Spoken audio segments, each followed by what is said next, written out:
ஹே guys, நான் ஷம்க். Welcome back to another video. இப்போலாம் ட்விட்டருக்குள்ளே போனாலே ரொம்ப நெகட்டிவிட்டியாக இருக்குது. அதாவது எங்கே பார்த்தாலும் நெகட்டிவ் கமெண்ட்ஸாக இருக்குது.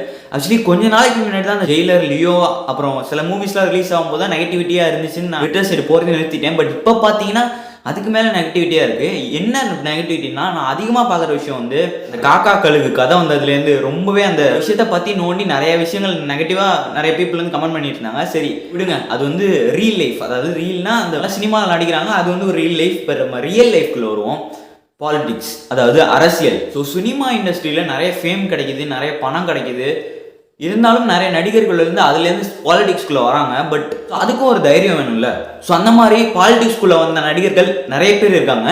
ஸோ இப்போ தமிழ்நாட்டில் ஒன் ஆஃப் த டாப் ஆக்டர்ஸில் விஜய் அவர்கள். ஸோ விஜய் அவர்களோட பாலிடிக்ஸ் என்ட்ரி வந்து கிட்டத்தட்ட கன்ஃபார்ம் ஆயிடுச்சு. ஸோ விஜய் அவர்கள் உண்மையிலே பாலிடிக்ஸ்குள்ளே வருவாரா, இல்லை அவர் வந்தால் என்ன மாதிரி விஷயங்கள் நடக்கும், அதை பற்றி தான் நீங்கள் நம்ம வீடியோவில் பார்க்க போகிறோம். சரி, எதுக்காக சம்மந்தமே இல்லாமல் இன்றைக்கி இந்த வீடியோ போடுற அப்படின்னு நீங்கள் கேட்டிங்கன்னா, நம்ம எதோ பற்றி வீடியோ போடுறோம், சம்மந்தமே இல்லாத விஷயத்தை பற்றி வீடியோ போடுறோம். நான் மட்டும் இல்லை, நான் சொல்கிறேன், சோஷியல் மீடியாவில் எவ்வளோ விஷயங்களை பற்றி வீடியோ போட்டிருக்காங்க, அதையும் நம்ம உட்காந்து பார்த்துருக்கோம். பட் பாலிடிக்ஸ் அப்படின்றது, அரசியல் அப்படின்றது ஒரு மிகப்பெரிய விஷயம். ஏன்னு கேட்டிங்கன்னா, பல கோடிக்கணக்கான மக்களை வந்து ஆள்ற சக்தி வந்து ஒரு அரசியல்வாதிகிட்ட தான் கிடைக்கும்.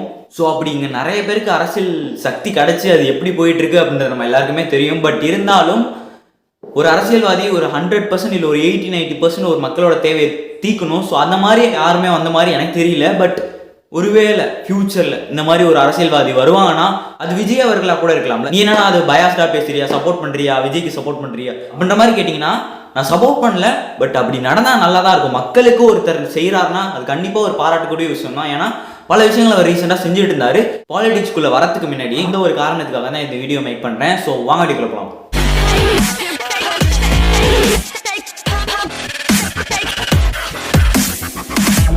ஓகே, முதல்ல விஜய் அவர்கள் வந்து பாலிடிக்ஸ்குள்ளே வருவார் அப்படின்ற மாதிரி டாக் வந்து எப்போ ஆரம்பிச்சிச்சு, அதாவது இந்த அரசியலுக்குள்ளே வந்து விஜய் வருவார் அப்படின்ற மாதிரி பேச ஆரம்பிச்சதெல்லாம் எப்போன்னு பார்த்தீங்கன்னா, சர்க்கார் படம் ரிலீஸ் ஆனதப்போ தான் 2018 நினைக்கிறேன். ஸோ அப்போ வந்து சர்க்கார் படம் ரிலீஸ் ஆகுது. ஸோ அந்த படம் ரிலீஸ் ஆனப்பே சொன்னாங்க இவர் வந்து பாலிடிக்ஸ்குள்ளே வர போகிறாரு. ஸோ அதனால தான் இந்த மாதிரி ஒரு படத்தை எடுக்கிறாரு அப்படின்ற மாதிரி. அதுக்கு முன்னாடி பார்த்தீங்கன்னா ஆடியோ லான்ச் வச்சிருப்பாங்க, அந்த படத்தோட ஆடியோ லான்ச். ஸோ அந்த ஆடியோ லான்ச்சில் வந்து ஆங்கர் வந்து சில கேள்விகள் கேட்டிருப்பாரு. ஸோ அதில் வந்து இந்த படத்தில் நீங்கள் சிஎம்மாக நடிக்கிறீங்களா அப்படின்ற மாதிரி கேட்டிருப்பாரு. அவர் இல்லைன்னு சொல்லியிருப்பாரு. பட் ரியல் லைஃப்பில் சிஎம்மாக ஆவீங்களா அப்படின்ற மாதிரி கேட்டிருப்பாரு அந்த ஆங்கர். ஸோ அதுக்கு வந்து விஜய் அவர்கள் சொல்லியிருப்பாரு, நான் ரியல் லைஃப்பில் சிஎம்மாக ஆனால் நடிக்க மாட்டேன் அப்படின்ற மாதிரி சொல்லி சில விஷயங்கள்லாம் சொல்லியிருப்பாரு. ஸோ அந்த இடத்துல தான் விஜய் அவர்கள் வந்து பாலிடிக்ஸ்குள்ளே வருவார் அப்படின்ற மாதிரி டாக்ஸ் வந்து ஆரம்பிக்குது. இதெல்லாம் முடிஞ்சு பல வருஷங்களாவது அவர் நிறைய மூவிஸில் நடிக்கிறாரு. இப்போ இருந்ததை பல மடங்கு அவர் டாப் நடிகராக போகிறாரு. ஐ திங்க் பீஸ்டோட ஒரு ப்ரீ ரிலீஸ் ஈவெண்ட் மாதிரி ஒரு சன் டிவியில் போட்டிருப்பாங்க. ஸோ அதில் வந்து நெல்சன் அவர்கள், அந்த படத்தோட டேரக்டர் வந்து ஒரு கொஸ்டின் கேட்டிருப்பாரு, நீங்கள் பாலிடிக்ஸ்குள்ளே வருவீங்களா அப்படின்ற மாதிரி கேட்டிருப்பாருன்னு நினைக்கிறேன்.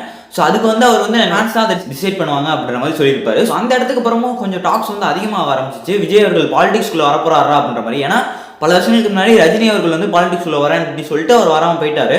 அதுக்கப்புறம் கமல் அவர்கள் வந்தார். ஸோ அதுக்கப்புறம் இன்னொரு நடிகர் யாரா பாலிடிக்ஸ்குள்ளே வருவா அப்படின்ற மாதிரி பேசிட்டு இருக்கப்போ தான் விஜய் அவர்கள் வந்து வர வாய்ப்பு இருக்குது அப்படின்ற மாதிரி சொல்லிட்டு இருந்தாங்க. இதெல்லாம் நடந்துட்டு இருக்கும் போது தான் இப்போ 2023 வந்து 12th போர்டு எக்ஸாம்ஸ் வருது. ஸோ அந்த எக்ஸாம் முடிஞ்ச ரிசல்ட்ஸ்லாம் வருது. அந்த ரிசல்ட் வந்ததுக்கப்புறம் பார்த்தீங்கன்னா எல்லாரும் பேசிகிட்டு இருந்தாங்க விஜய் அவர்கள் வந்து பாலிடிக்ஸ்குள்ளே வர வாய்ப்பு இருக்குது அப்படின்ற மாதிரி. பட் அது வந்து கிட்டத்தட்ட கன்ஃபார்ம் ஆன நிமிஷம் என்னன்னு பார்த்தீங்கன்னா, 12th போர்டு எக்ஸாமில் டாப் மார்க் வாங்கின எல்லா ஸ்டூடெண்ட்ஸையும் கூப்பிட்டு அவர் வந்து ஹானர் பண்ணி ப்ரைஸஸ்லாம் கொடுத்துருப்பாரு, சர்டிஃபிகேட், மெடல், இந்த மாதிரி விஷயங்கள். ஸோ அந்த இடத்துல ஒரு பேச்சு சூடு பிடிக்க ஆரம்பிச்சிச்சு. அவர் வந்து ஒரு விஷயத்தை மென்ஷன் பண்ணியிருப்பார். என்னன்னு பார்த்தீங்கன்னா, அந்த ஈவெண்ட்டில் வந்து விஷயங்கள் பேசியிருப்பாரு. அதில் வந்து அவர் மென்ஷன் பண்ணியிருப்பார் என்னன்னா, உங்களை மாதிரி யங்ஸ்டர்ஸ் கிட்ட தான் எல்லாத்தையுமே மாற்றுறதுக்கான ஒரு பவர் இருக்குது, அந்த பவர் தான் ஓட் அப்படின்ற மாதிரி சொல்லி காமிச்சிருப்பாரு. ஸோ காசு கொடுத்து ஓட்டை வாங்குற ஒரு விஷயத்த வந்து நம்ம மாற்றணும், நீங்கள் தான் அதை மாற்றணும் அப்படின்ற மாதிரி ஒரு விஷயத்த வந்து பேசியிருப்பாரு. ஸோ அது பேசினதுக்கப்புறம் கண்டிப்பாக ஒரு பாலிடிக்ஸ்குள்ளே வர போகிறாரா அந்த மாதிரி, அதுக்காக தான் இந்த ஈவெண்ட்லாம் நடத்தி இந்த மாதிரி விஷயங்கள்லாம் நடறாரு அப்படின்ற மாதிரி நிறைய பேர் சொன்னாங்க. அது ஈவெண்ட் பார்த்தீங்கன்னா ஜூன் 11 நினைச்சு 2023. அந்த ஈவெண்ட்லாம் முடிஞ்சிட்டு கொஞ்ச நாள், ஒரு மாதம் கழிச்சு பார்த்தீங்கன்னா கால் முதல்வர் காமராஜர் அவர்களோட பர்த்டே வந்துடுது, ஜூலை 15. ஸோ அப்போ பார்த்தீங்கன்னா விஜய் மக்கள் இயக்கம், அதாவது அவரோட ஃபேன்ஸ் கிளப் சார்பாக தமிழ்நாட்டில் இருக்க 234 தொகுதியிலையும் நாங்கள் ஈவினிங் டியூஷன்ஸ் நடத்த போகிறோம் அப்படின்ற மாதிரி சொல்லியிருந்தாங்க. மட்டும் இல்லாமல் அதை நாங்கள் உடனே அமல்படுத்த போகிறோம் அப்படின்ற மாதிரி சொல்லியிருந்தாங்க. அவங்க சொல்லி ஒரு 100 தொகுதியில் வந்து அந்த ஈவினிங் டியூஷன் ஆரம்பிச்சு நல்லா போயிட்டு இருந்துச்சு. அதுக்கப்புறம் ஐ திங்க் அக்டோபர் 30 நினைக்கிறேன். ஸோ அன்னைக்கு வந்து ஒரு நியூஸ் வெளியாகுது. என்னன்னு பார்த்தீங்கன்னா, அந்த ஈவினிங் டியூஷனுக்குலாம் ஃபினான்ஷியல் சப்போர்ட், அதாவது விஜய் அவர்கள் நிதி கொடுத்து அதை நடத்தலை, அவங்க ஃபேன்ஸ் கிளப்லேருந்து சார்பாக தான் அதை பண்ணாங்க. ஸோ அதுக்கு வந்து ஃபினான்ஷியலாக சில பிரச்சனைகள் இருக்குது அப்படின்ற மாதிரி சொல்லிட்டு இருந்தாங்க. ஸோ அதெல்லாம் முடிஞ்சு விஜய் அவர்களே அதுக்கு வந்து டொனேட் பண்ணுறேன் அப்படின்ற மாதிரி இருந்தாரு அப்படின்ற மாதிரி சொல்லிட்டு இருந்தாங்க. பட் அது என்னாச்சு அப்படின்றதே தெரியல. மேபி இப்பயும் அந்த டியூஷன் சென்டர்லாம் நடக்குதா அப்படின்றத வந்து நீங்கள் கமெண்ட் பாக்ஸில் கமெண்ட் பண்ணுங்க. உங்கள் கண்களில் அந்த டியூஷன் சென்டர் பட்டிருந்தா சொல்கிறேன். இதெல்லாம் முடிஞ்சு பார்த்தீங்கன்னா லியோ மூவியோட சக்ஸஸ் மீட் நடக்குது. ஸோ இந்த சக்ஸஸ் மீட்டில் நிறைய விஷயங்கள் பேசியிருப்பாரு. அந்த நான் ஆல்ரெடி சொன்னல ஸ்டார்டிங்கில் அந்த காக்கா கழுகு அதுக்கு வந்து ஒரு குட்டி ஸ்டோரி மாதிரி சொல்லியிருப்பாரு. அதை தாண்டி அரசியலை பற்றி ஒரு ஹிண்ட் மாதிரி கொடுத்துருப்பாரு. என்னன்னு பார்த்தீங்கன்னா ஆங்கர் வந்து கேட்டிருப்பாங்க 2026 என்ன வரப்போகுது அப்படின்ற மாதிரி. நம்ம எல்லாருக்குமே தெரியும் 2026 தான் எம்எல்ஏ எலெக்ஷன் வருது, அதாவது முதலமைச்சர் எலெக்ஷன். ஸோ அந்த எலெக்ஷன் பற்றி ஒரு இன்டைரக்டாக அந்த ஆங்கர் வந்து கேட்பாரு. அதுக்கு விஜய் அவர்கள் சொல்லியிருப்பாரு 2026 ஃபுட்பால் வேர்ல்டு கப் வருது அப்படின்ற மாதிரி சொல்லியிருப்பாரு. ஸோ அதை சொல்லிட்டு கப்பு முக்கியம் பிகிலு அப்படின்ற மாதிரி சொல்லியிருப்பாரு. ஸோ இந்த விஷயம் வந்து அப்போ ரொம்ப சோஷியல் மீடியாவையும் சரி நியூஸ் சேனல்ஸையும் சரி பத்த வெட்டி எரிய வச்சிருச்சு. ஏன்னா 2026 தான் தமிழ்நாடு லெஜிஸ்லேட்டிவ் எலெக்ஷன் வருது, அதாவது ஸோ தமிழ்நாட்டோட சட்டமன்ற எலெக்ஷன் வருது. ஸோ அதுக்கு வந்து ஒரு ஹிண்ட் மாதிரியும் கொடுத்துருப்பாரு. அது இல்லாமல் பார்த்தீங்கன்னா ரீசெண்டாக தூத்துக்குடி அப்புறம் திருநெல்வேலி அந்த சைட்லாம் பார்த்தீங்கன்னா வெள்ளம் வந்திருக்கும் டிசம்பரில். ஸோ அந்த வெள்ளத்துக்கு வந்து பார்த்தீங்கன்னா நிவாரண பொருட்கள், அதாவது பீப்புளுக்கு தேவையான எசென்சியல்ஸ் எல்லாம் கொடுத்துருப்பாரு. ஸோ இந்த மாதிரி விஷயங்கள்லாம் அவர் செய்யும் போது அவர் பாலிடிக்ஸையும் தாண்டி இந்த அதாவது ஒரு நடிகராக இருக்கப்பே இந்த விஷயங்கள்லாம் செய்கிறாரே அப்படின்ற மாதிரி சில பேருக்கு ஆச்சரியம். அது மட்டும் இல்லாமல் சில பேர் என்ன சொல்ல ஆரம்பிச்சிட்டாங்க, பாலிடிக்ஸ்குள்ள வரப்போறாரு அதுக்காக தான் இந்த மாதிரி ஹெல்ப்லாம் செய்கிறாரு அப்படின்ற மாதிரி சொல்ல ஆரம்பிச்சிட்டாங்க. ஸோ இதெல்லாம் தாண்டி அதாவது தமிழ்நாட்டுக்கு ஆக்டராக இருந்து ஒரு பொலிட்டீஷியனாக வந்தவங்க நிறைய பேர் நான் ஆல்ரெடி சொன்னேன். பட் இதுவரையும் பார்த்தீங்கன்னா 4 பேர் தான் ஒரு கட்சியோட தலைவராக இருந்திருக்காங்க. அதாவது சீமான் அவர்களை சேர்த்தா 5 பேர். யார் யாருன்னு பார்த்தீங்கன்னா எம்ஜிஆர் அவர்கள், ஜெயலலிதா அவர்கள், விஜயகாந்த் அவர்கள், கமல் அவர்கள், அது மட்டும் இல்லாமல் சீமான் அவர்கள் 5 பேர் தான் தமிழ்நாட்டில் இருக்க ஒரு கட்சி தலைவராக இருந்திருக்காங்க. ஸோ இந்த 5 பேரில் பார்த்தீங்கன்னா 2 பேர் வந்து முதலமைச்சராக இருந்திருக்காங்க, ஒருத்தர் வந்து எதிர்கட்சி தலைவராக இருந்திருக்காரு. மீதி 2 பேர்த்துல சீமான் அவர்கள் வந்து ஒரு நல்ல ஓட்டு சதவீதம் வச்சிருந்திருக்காரு. கமல் அவர்களுக்கு அந்த அளவுக்கு அவரோட கட்சி போகல.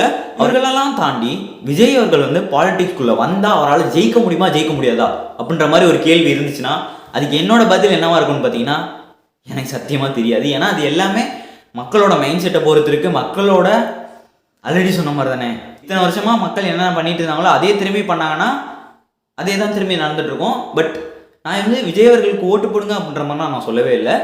ஒரு புதுசாக ஏதாவது ட்ரை பண்ணுங்க அப்படின்ற மாதிரி தான் சொல்கிறேன். ஏன்னா என்னதான் நீங்கள் வந்து மக்கள் பார்த்தீங்கன்னா ஜெயிச்ச கத்தியை தான் ஜெயிக்க வச்சுட்டு இருக்காங்க. ஸோ அதனால அவங்களுக்கு தான் பேச்சுலர்ஸ் ஆகி நிறைய குறைகளும் அவங்களே தான் வச்சுட்டு இருக்காங்க. ஸோ அதனால நான் சொல்கிறேன், என்னோட ஒப்பீனியனில் சொல்கிறேன், புதுசாக ஏதாவது ட்ரை பண்ணி பாருங்க. ஒருவேளை இத்தனை வருஷம் இத்தனை வாய்ப்பு கொடுத்துட்டீங்களே அதில் உங்களுக்கு சாட்டிஸ்ஃபை ஆகலன்னு நீங்கள் தான் நினைக்கிறீங்க. ஸோ அதனால சொல்கிறேன், இத்தனை வாய்ப்புகள் கொடுத்துருங்க, அதனால புதுசாக ஏதாவது ஒரு விஷயத்தை ட்ரை பண்ணி பாருங்க. புதுசாக மீன்ஸ் ஏதோ ஒரு கட்சிக்கோ, நான் விஜய் அவர்களோட கட்சிக்கு தான் ஓட்டு போடுங்கலாம் சொல்லவே இல்லை. உடனே நீ ஏன்னா விஜய் அவர்களோட பாலிடிக்ஸை பற்றி ஒரு வீடியோ போட்டு அவருக்கு வந்து சப்போர்ட் பண்ணி அவரோட கட்சி ப்ரமோட் பண்ணுறீங்க அப்படின்ற மாதிரிலாம் கேட்காதீங்க.